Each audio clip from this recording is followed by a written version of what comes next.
Muito boa tarde! É o nosso domingo com a mediunidade. Vamos estudar esse tema tão importante que tanta transformação pode fazer para a gente nas nossas vidas. Qual a transformação? O que pode transformar? Nossa vida vai mudar no quê? É mais uma dessas promessas marqueteiras que as religiões, que as filosofias, que os produtos do capitalismo passam para a gente? Seus problemas se acabaram-se? Como ironizava um programa de humor? O que a mediunidade, o que a reencarnação, o que a perspectiva espiritual, que não é propriedade de ninguém,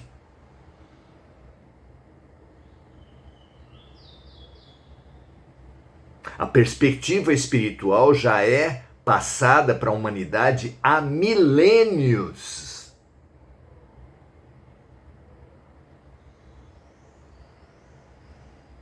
Milênios.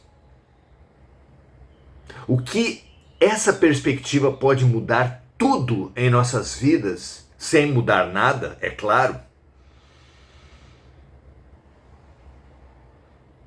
é na visão de mundo, na atitude. Os empresários, os planejadores de órgãos privados e públicos, todos sabem que num processo de planejamento é imprescindível clarificar a visão de mundo. A partir de que ponto de vista está se planejando? Nós, para vivermos de uma forma raciocinada, racional, precisamos não antes do planejamento apenas, mas o tempo todo, estabelecer e rever nossa visão de mundo. A cada transformação na nossa visão de mundo, tudo muda sem mudar nada. É como quando adquirimos um óculos adequado à nossa vista. É comum, que as pessoas vão se acostumando a problemas visuais, a deficiências visuais que elas possuam. Como ninguém tem dois meios de comparação, ninguém tem dois pontos de vista, todo mundo só pode ver a vida do ponto de vista com a vista que possui. Olhar com menos cores do que outras pessoas, olhar com menos nitidez que outras pessoas, com menos visão de perto ou menos visão de longe, parece absolutamente normal, porque a pessoa nunca viu de outro jeito. Somente testes e um especialista podem apontar problemas e podem indicar solução. Pois bem, nós estamos no materialismo há muito tempo.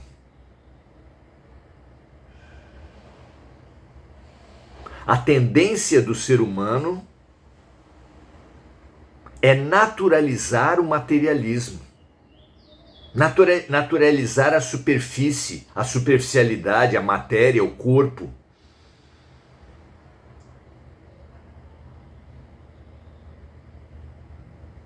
E, assim sendo, nada tem lógica na vida.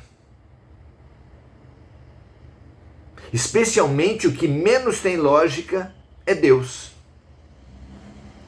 Deus não pode existir na visão materialista. Pelo menos não um Deus bom, amoroso, todo-poderoso e justo. Esse Deus não pode existir ao mesmo tempo que há tanta miséria no mundo, há tanta fome, doenças congênitas, pessoas com talentos desde muito pequenos, com possibilidades enormes, crianças nascidas em famílias ricas, influentes, bonitas, talentosas, enquanto outras nascem com deficiências, limitações severas, miséria. Um dos fenômenos mais dramáticos do nosso tempo são crianças que já nascem dependentes de drogas. Claro, de mães que usavam drogas e que durante a gravidez não deixaram de usar drogas e nutriram seus filhos, através do sangue, com as drogas que ingeriram. É dramático. A criança nasce e, como é claro, depois que nasce é interrompido o seu fornecimento de drogas, entra em síndrome de abstinência, com espasmos, muitas vezes violentos.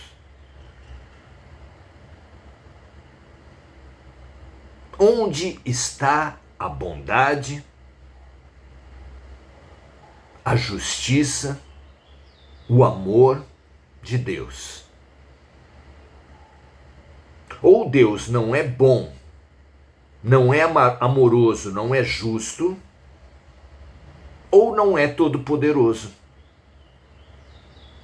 Porque se tudo isso for feito por obra de outra força, essa força tem que ser superior a Deus. Então ele não é todo-poderoso. Ah, mas são os homens que fazem isso. Ora, qual é a justiça de um feto pagar pelos erros da sua mãe, do seu pai? Não há justiça no materialismo. Não há justiça na perspectiva física do corpo. Não pode haver bondade, justiça e amor perfeitos e todo-poderosos na perspectiva materialista. É, como dizem as pessoas, enchendo a boca, como se explicassem alguma coisa, é por acaso, é do nada, deu azar. Expressões muito populares, algumas delas usadas com pompa científica, mas que não explicam nada e que fazem da não explicação uma visão de mundo. Nada tem lógica, não existe justiça, não existe bondade, não existe Deus, salve-se quem puder. Há lógica nisso? Há lógica nisso.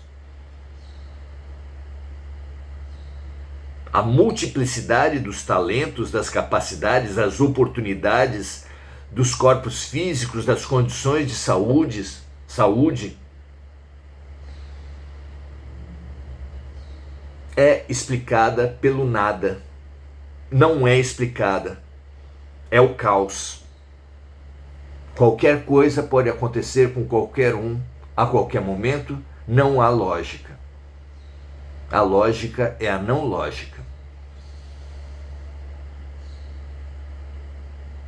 É abrir mão da explicação. É aceitar um mundo inexplicável, é aceitar o fim da razão, a impotência da razão. Mas ok, é uma visão de mundo. O que não há lógica é acreditar na bondade, acreditar na justiça, acreditar no amor perfeito de Deus, na onipotência de Deus e, ao mesmo tempo, acreditar em uma vida só. Ao contrário, nos reconciliamos com Deus, quando descobrimos essa verdade antiga, clara, chave para inúmeras explicações, que é a realidade das vidas sucessivas. A vida não começa no berço, a vida não acaba no túmulo. Há uma vida depois da vida na matéria, há uma vida no espírito, depois da vida no espírito, há uma vida na matéria.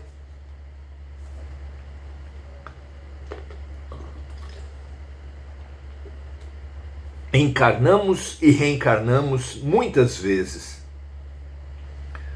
Os talentos congênitos, as crianças que não foram ensinadas, por exemplo, no campo da música, da arte plástica, e apresentam um talento notável, claro, se não aprenderam nessa vida, precisam ter aprendido no momento anterior a essa vida.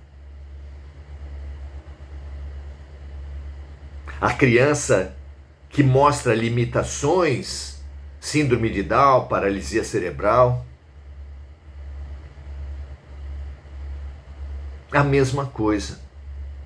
Estão recebendo as consequências dos seus erros passados. Mas o que se pode ter de passado ao útero? Essa é a pergunta que alguém que busque com lógica precisa se fazer. E logicamente chegará à conclusão de que a vida não começa no berço, não acaba no túmulo, há uma vida antes da vida, há um plano para além do plano material. Todas as religiões confluem para esse ponto de vista. O que algumas vão além é que antes da vida no plano espiritual tivemos uma outra vida na matéria, que foi antecedida por uma outra vida no plano espiritual, por uma outra vida na matéria, diversas vezes, explicando pela lei de ação e reação, uma lei da lógica, uma lei da física, uma lei inquestionável. A toda ação corresponde uma reação de igual intensidade, sentido contrário. De forma que aquele que abusou sexualmente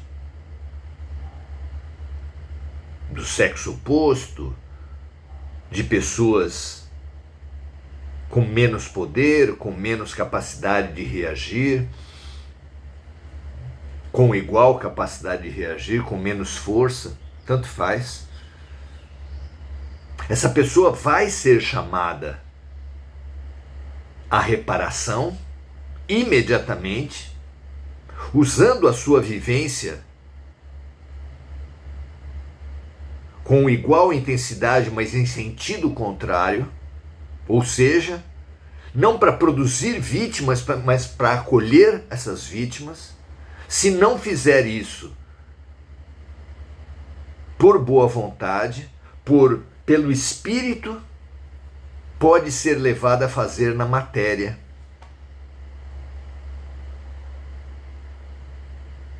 O racista, que acha que a raça, por exemplo, branca é superior à raça preta, ou à raça vermelha, ou à amarela.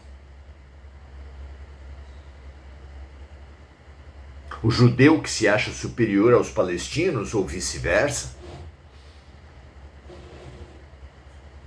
pode ser levado, principalmente se teimar, se resistir às vias da solidariedade e da empatia, pode ser levado a renascer na outra polaridade. Sem que isso seja, e é importante frisar, uma punição. Porque não apenas temos várias vidas, mas a primeira vida no campo do ser humano é antecedida pela última vida no reino animal. E assim também todos os animais são evolutivos do campo vegetal, do reino vegetal, e os do reino vegetal são evolutivos do reino mineral, de forma que vamos do átomo ao arcanjo. E como a vida não dá saltos, como a evolução não dá saltos, a primeira encarnação, as primeiras encarnações humanas, vivem sob o eco da perspectiva animal. E qual é a lógica do comportamento animal? Todos nós sabemos, o instinto.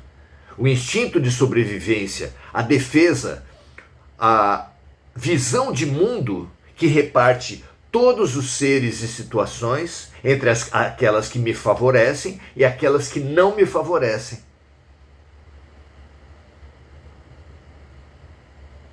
Isso é um instinto.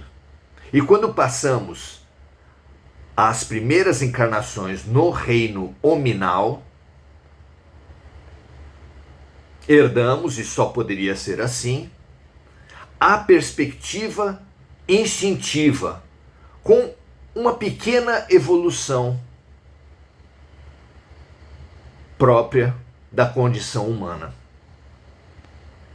É assim que a marca do ser humano primitivo, como pequena evolução do instinto, que tudo separa entre o que me favorece e o que não me favorece, tudo coloca a criatura como parâmetro do que é bom, do que é ruim, e só poderia ser o egoísmo, o egocentrismo. Seres humanos egocêntricos, egoístas, orgulhosos, somos herdeiros da condição, diretos da condição animal. Temos ainda uma muito pequena evolução frente ao instinto e frente ao reino animal. Donde se conclui, como alguns de vocês devem estar concluindo, que a nossa humanidade está nas primeiras encarnações a partir do reino animal. É isso mesmo. Somos egoístas e a evolução do ser humano saindo do egoísmo, partindo do egoísmo, tem como norte, como parâmetro existencial, aquilo que Jesus veio trazer como um mandamento maior, como finalidade, como sentido da vida. Quando Jesus disse que o mandamento maior é amar a Deus sobre todas as coisas, mas que há um segundo mandamento que é semelhante ao primeiro, que é amar o próximo como a si mesmo, quando ele disse que nesses dois mandamentos está sintetizada toda a lei e os profetas, ou seja, tudo que há de moral, de ético, de importante no caminho, no campo das ideias, a verdadeira Constituição Universal, lei das leis, numa palavra, é o amor. Então, a nossa evolução não é do mal ao bem, mas é do egoísmo ao amor. E o amor, ensinado e exemplificado por Jesus, é o amor, não é o amor conjugal, não é o amor paterno, não é amor filial, não é o amor ao eu nem ao meu. É o que Carlos Drummond disse lindamente: amar, verbo intransitivo. Se falássemos de amor com todos os seres da Terra, cada um ia falar o que ama. Alguns amam um esporte, outros amam animais, outros amam plantas, outros amam crianças, outros amam idosos. Carlos Drummond entendeu a referência que a nossa meta existencial é amar, verbo intransitivo, é como chover. Não, ninguém chove alguma coisa, simplesmente chove. Jesus não ama alguém ou algo. Ele ama como estado de espírito. Ele não ama numa situação ou em outra, ele não ama uma pessoa ou outra, ele não ama condicionadamente, ele ama incondicionalmente. É um verbo intransitivo, é um estado de alma. Para conseguirmos esse amor expandido, esse amor que ama a tudo e a todos,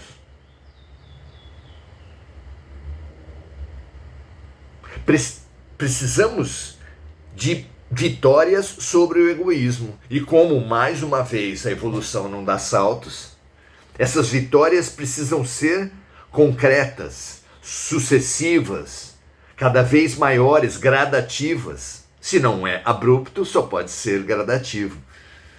E essa gradatividade vai se dar a partir do eu e do meu. É fundamental amarmos a nós mesmos e é fundamental amarmos aqueles a quem a vida nos colocou sob responsabilidade. Tu és eternamente responsável por aqueles que tu cativas. Sim, nossos animais, sim, nossas plantas, sim, nossos filhos, nossos pais, nossos avós, nossos amigos. Mas gradativamente, mais e mais e mais.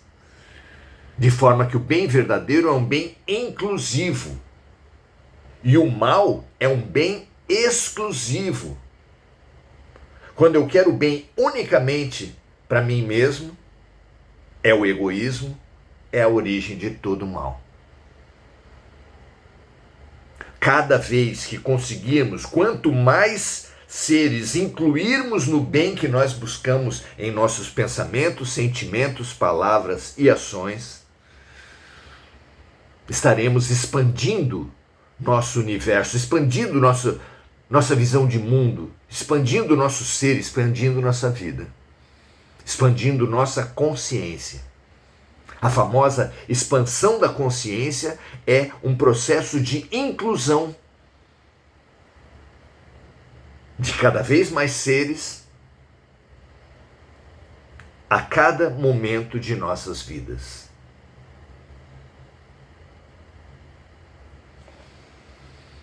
E é por isso que quando não fazemos isso por boa vontade, por solidariedade, por compaixão, por um movimento de alma, uma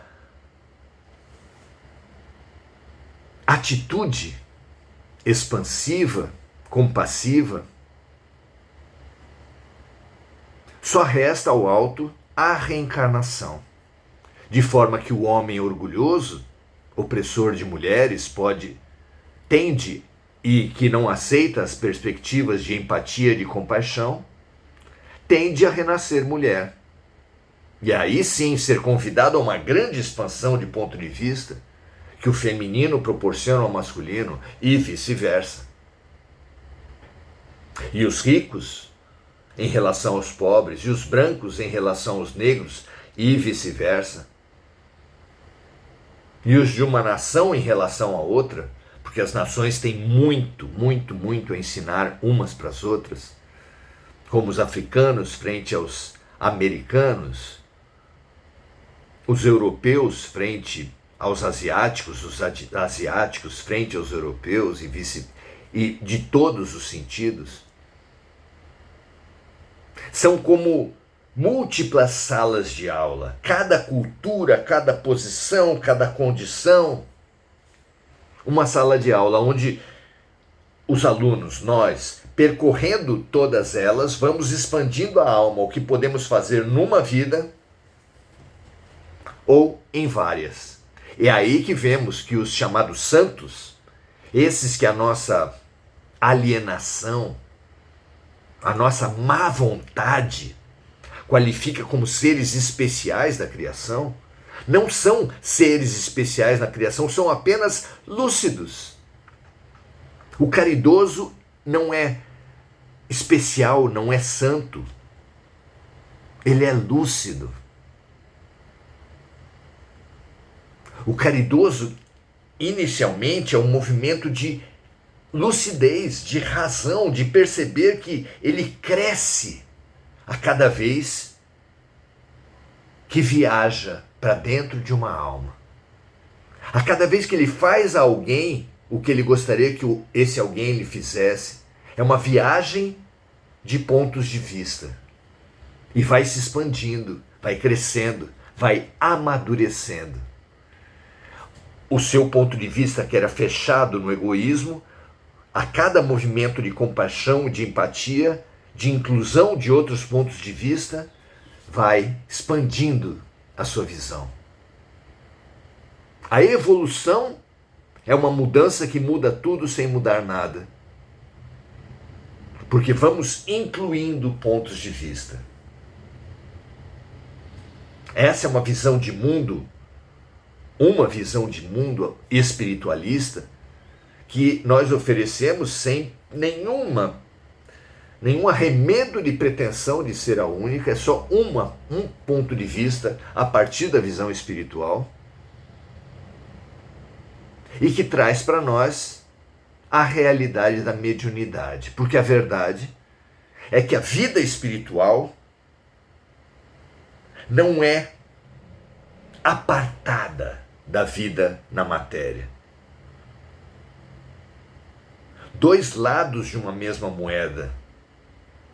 Cada criatura é sempre um ser interexistente. Nós nunca existimos só no reino material ou só no reino espiritual.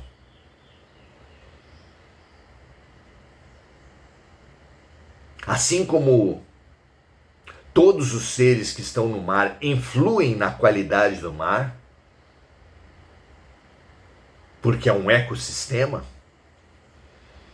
a realidade é um ecossistema, é um organismo. Um organismo não pode estar bem se um órgão está comprometido. De forma que todos nós somos todos nós. Não é poesia, não é frase bonita ou frase feita dizer que o que acontece com alguém, uma borboleta que bata suas asas pela primeira vez saindo do casulo, no outro lado do mundo, influencia a nós aqui. Da mesma forma que uma célula cancerígena dentro de um corpo afeta todo o corpo, que a extinção de um animal num ecossistema afeta todo o ecossistema, nós também.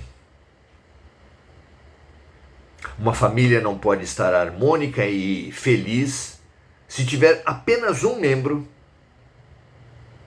na Cracolândia se matando todos os dias. Não é verdade? Todos somos todos.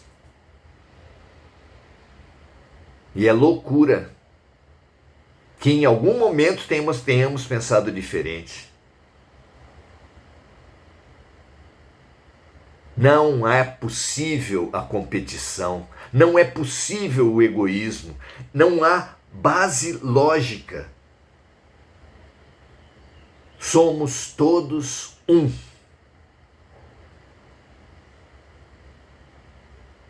O mandamento maior de Jesus, amar a Deus sobre todas as coisas, pode ser traduzido como amar o todo acima de todas as partes. Porque a parte é uma mera ilusão egóica, a única realidade real que há no universo é o todo. E nós, cada uma dessas células do corpo que se supõem partes autônomas, como evidentemente não somos, somos seres interexistentes. Vivemos, assim como uma célula vive a sua dinâmica interior e a sua dinâmica exterior de relação com as outras, com células de outros órgãos, de outros tecidos, nós também vivemos a nossa realidade material, mas em conexão com a nossa realidade espiritual. 1/3 da vida de todos os seres humanos é dormindo. Nas 24 horas por dia, em média 8, o ser humano dorme. E quando dorme, está em conexão com o plano espiritual. Além disso, nas outras 16 horas do dia, que a gente chama de vigília, temos todos, absolutamente todos, intuições, estalos, eurecas, insights. Todas as formas de conhecimento atestam ideias repentinas que vêm do nada. Que é óbvio que não vem do nada tudo, todo efeito inteligente tem que ter uma causa inteligente. E que nós só falamos que vem do nada porque nós não sabemos de onde vem. Mas a inspiração dos artistas, o insight dos estudiosos da mente, as eurecas dos cientistas, os estalos do homem comum, todos têm uma origem. E essa origem só pode ser inteligente porque os resultados são inteligentes, resultando que somos todos seres interexistentes. Vivemos com um pé lá e um pé cá. Uns mais para lá do que para cá. Podemos usar essa expressão saborosa. Mediunidade é isso. E expandir a acessibilidade mediúnica, a capacidade de interação com esses dois mundos, expande a nossa capacidade. Porque o amor é o poder supremo, Deus é amor. E nós somos deuses. Quer dizer que, potencialmente, temos uma capacidade ilimitada de realização. E realizar nossos potenciais é o grande sentido da vida, é a grande felicidade. Grande parte desses potenciais são espirituais. E assim como é realizador aprender uma arte nova, uma ciência nova, uma teoria nova, conhecer um país novo, é fantástico desenvolver capacidades, sensibilidades, inclusive espirituais. É assim que, para estudarmos a mediunidade, precisamos situar a mediunidade na visão de mundo espiritual. Como essa que nós oferecemos aqui, não para substituir ou para impor a alguém, mas para estimular o aprofundamento da visão espiritual que todos os amigos já possuem de alguma forma, em concordância, em discordância, em acréscimo, ou com capacidade de receber contribuições dessa que nós oferecemos hoje.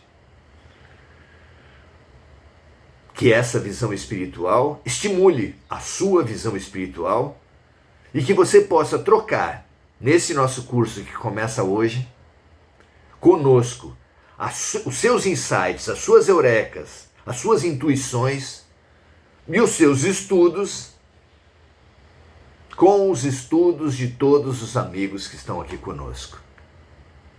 É o nosso convite, venha sempre, troque sempre, esteja conosco.